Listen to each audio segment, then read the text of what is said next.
നമസ്കാരം. എല്ലാവർക്കും ശിവരാത്രി ആശംസകൾ. ദി ആർട്ട് ഓഫ് നിഷയിലേക്ക് എല്ലാവർക്കും സ്വാഗതം. ശിവരാത്രി പ്രമാണിച്ച് ഇന്ന് ശിവന്റെ ചിത്രമാണ് വരയ്ക്കുന്നത്. പാലാഴി കടഞ്ഞപ്പോൾ പുറത്തു വന്ന കാളകൂടം എന്ന ഉഗ്രവിഷം ഭൂമിയിൽ പതിക്കാതിരിക്കാനായി ശിവൻ സ്വയം പാനം ചെയ്യുന്ന രംഗമാണ് വരയ്ക്കുന്നത്. വിഷം പാനം ചെയ്യുന്നതിനു ശേഷമാണ് ഭഗവാന്റെ ശരീരം നീലനിറമായത്. വിഷം പാനം ചെയ്യുന്നതിന് തൊട്ടു മുമ്പുള്ള ദൃശ്യമായതിനാലാണ് ഈ ചിത്രത്തിൽ ശിവന്റെ ശരീരം സ്കിൻ കളറിൽ ചെയ്യുന്നത്. ഈ ചിത്രത്തിന്റെ കളറിംഗ് ആണ് ഇന്നത്തെ വീഡിയോയിൽ ഉൾപ്പെടുത്തിയിട്ടുള്ളത്. ഇതിന്റെ സ്കെച്ചിങ് കഴിഞ്ഞ വീഡിയോയിൽ ചെയ്തിരുന്നു. ആ വീഡിയോ കാണാത്തവർ തീർച്ചയായും അത് കാണണം. വീഡിയോയുടെ ലിങ്ക് ഞാൻ ഡിസ്ക്രിപ്ഷനിലും മുകളിലെ ഐ ബട്ടണിലും കൊടുക്കുന്നുണ്ട്.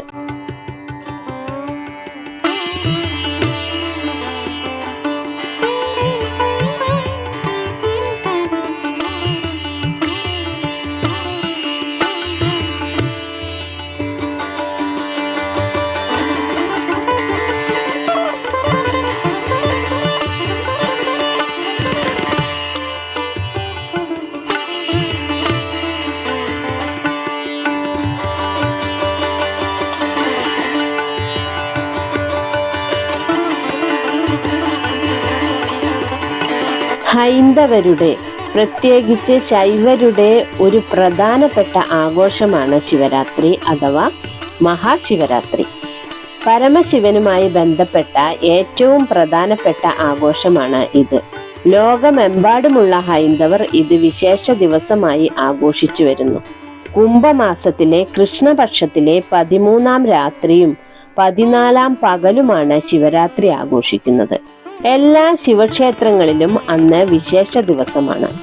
മംഗളകരമായ രാത്രി എന്നും ഇതിനെ വിശേഷിപ്പിക്കാറുണ്ട്.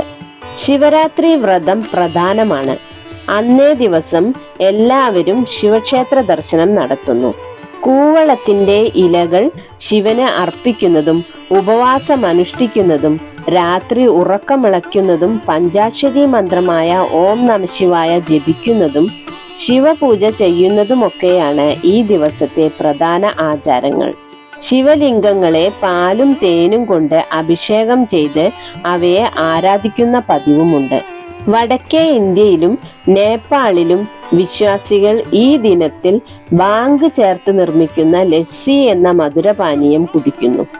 ശിവന്റെ ഇഷ്ടപാനീയമാണ് ഇത് എന്നാണ് അവരുടെ വിശ്വാസം. ശിവരാത്രി വ്രതം എടുത്ത് ശിവാരാധന നടത്തുന്നത് ഐശ്വര്യകരവും ദുരിതനാശകവുമാണ് എന്നാണ് വിശ്വാസം. പിതൃക്കൾക്ക് വേണ്ടി ശിവരാത്രി ദിവസം പിതൃബലി അർപ്പിക്കുന്നത് ഏറ്റവും പുണ്യകരമാണ് എന്ന വിശ്വാസവുമുണ്ട്.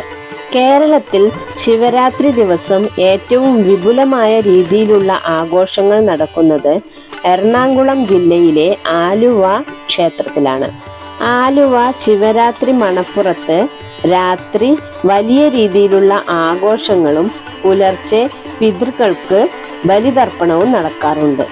ലക്ഷക്കണക്കിന് ഭക്തരാണ് ശിവരാത്രി ദിവസം അവിടെ എത്തിച്ചേരുന്നത്. തൃശൂർ വടക്കുംനാഥ ക്ഷേത്രം, വൈക്കം മഹാദേവ ക്ഷേത്രം, ഏറ്റുമാനൂർ മഹാദേവ ക്ഷേത്രം, കോട്ടയം തിരുനക്കര മഹാദേവ ക്ഷേത്രം, എറണാകുളം ശിവക്ഷേത്രം, തിരുവഞ്ചിക്കുളം ശിവക്ഷേത്രം, ഓച്ചിറ പരബ്രഹ്മ ക്ഷേത്രം, മമ്മിയൂർ ശിവക്ഷേത്രം, തിരുവനന്തപുരം ശ്രീകണ്ഠേശ്വര മഹാദേവ ക്ഷേത്രം തുടങ്ങി കേരളത്തിലെ പ്രധാനപ്പെട്ട മഹാദേവ ക്ഷേത്രങ്ങളിലെല്ലാം ശിവരാത്രി മഹോത്സവം വിപുലമായ രീതിയിൽ ആഘോഷിക്കുന്നു.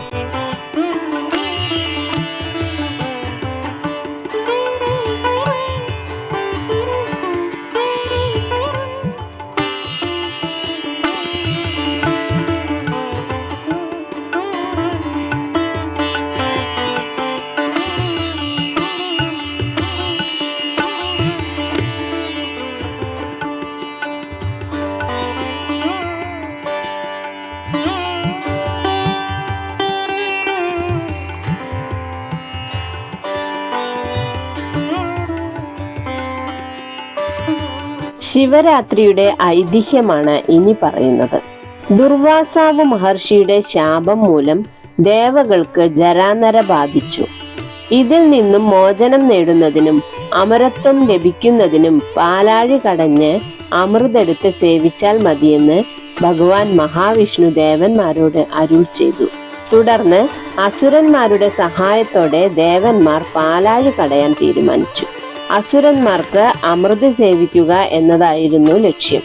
അതിനാൽ അവർ ദേവന്മാരോടൊപ്പം ചേർന്ന് മന്ദരപർവ്വതത്തെ കടകോലായും സർപ്പശ്രേഷ്ഠനായ വാസുകിയെ കയറായും ഉപയോഗിച്ച് പാലാഴി കടയാൻ തുടങ്ങി. ഒരു ഘട്ടത്തിൽ മന്ദരപർവ്വതം സമുദ്രത്തിലേക്ക് താഴ്ന്നു പോകുന്ന അവസ്ഥ എത്തിയപ്പോൾ ഭഗവാൻ മഹാവിഷ്ണു കൂർമാവതാരമെടുത്ത് മന്ദരപർവ്വതത്തെ താങ്ങി നിർത്തി. എന്നിട്ട് വീണ്ടും പാലാഴി മഥനം ആരംഭിച്ചു. പാലാഴി മഥനത്തിലൂടെ ഐശ്വര്യപൂർണമായ പല വസ്തുക്കൾ ഉയർന്നു വരാൻ തുടങ്ങി. അതിനിടയിൽ അവശനായ വാസുകിയുടെ വായിൽ നിന്നും മാരക വിഷമായ കാളകൂടം പുറത്തു വന്നു. ലോകം മുഴുവൻ നശിപ്പിക്കാൻ വേണ്ടത്ര ഉഗ്രശേഷിയുള്ള വിഷമാണ് കാളകൂടം. ഈ വിഷത്തിന്റെ അതിരൂക്ഷമായ ഗന്ധം മൂലം 3 ലോകങ്ങളും മയങ്ങിപ്പോയി എന്നാണ് പറയപ്പെടുന്നത്. എന്തു ചെയ്യണമെന്നറിയാതെ എല്ലാ ദേവകളും ചേർന്ന് ദേവാദിദേവനായ പരമശിവന്റെ അടുത്തെത്തി ഈ അത്യാപത്തിൽ നിന്നും രക്ഷിക്കണമെന്ന് അപേക്ഷിച്ചു.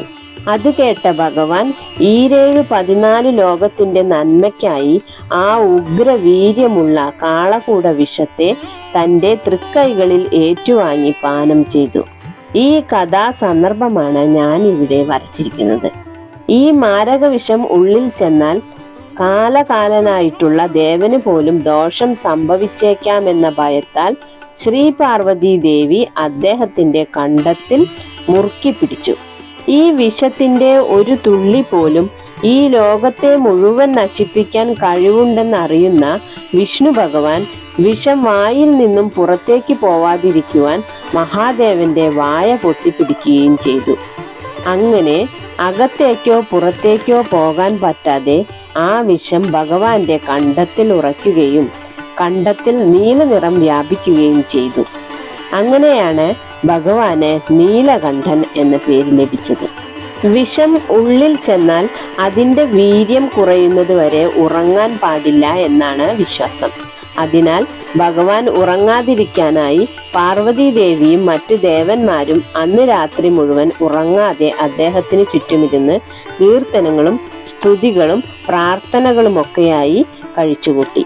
അതിനുശേഷം വീണ്ടും സമുദ്രം കടയാൻ ആരംഭിച്ചു. പല പല ദിവ്യ വസ്തുക്കളും അതിനുള്ളിൽ നിന്നും ഉയർന്നു വന്നു. ഏറ്റവും അവസാനം അമൃതും ലഭിച്ചു.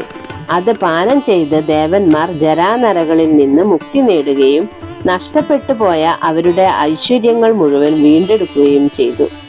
ലോക നന്മയ്ക്കായി പരമശിവൻ കാളകൂട വിഷം പാനം ചെയ്ത ദിവസമാണ് നമ്മൾ ശിവരാത്രിയായി ആഘോഷിച്ചു വരുന്നത്.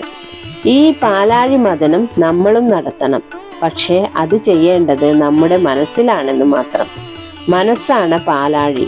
ദേവന്മാരാകുന്ന സദ്ഗുണങ്ങളും അസുരന്മാരാകുന്ന ദുർഗുണങ്ങളും ഉള്ള മനസ്സിനെ തെളിഞ്ഞ ഭക്തിയാകുന്ന മന്ദരപർവ്വതം കൊണ്ട് കടയണം. ഇടയ്ക്ക് ശ്രദ്ധ നഷ്ടപ്പെട്ട് മറ്റു ചിന്തകളിൽ നമ്മൾ ലയിച്ചു പോയെന്ന് വരാം.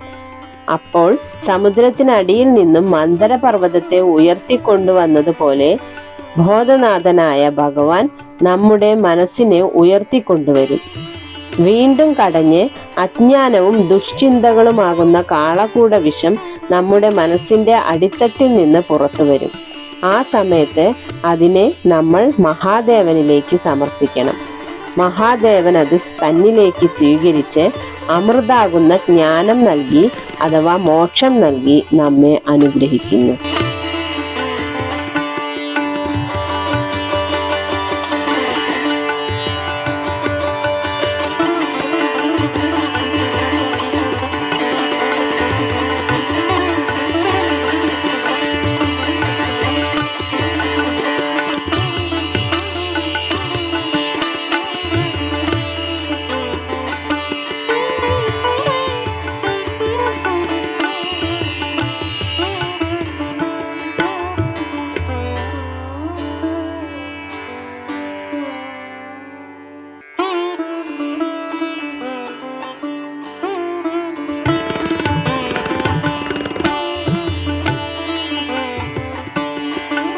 ഇന്നത്തെ വീഡിയോ ഇവിടെ അവസാനിക്കുന്നു.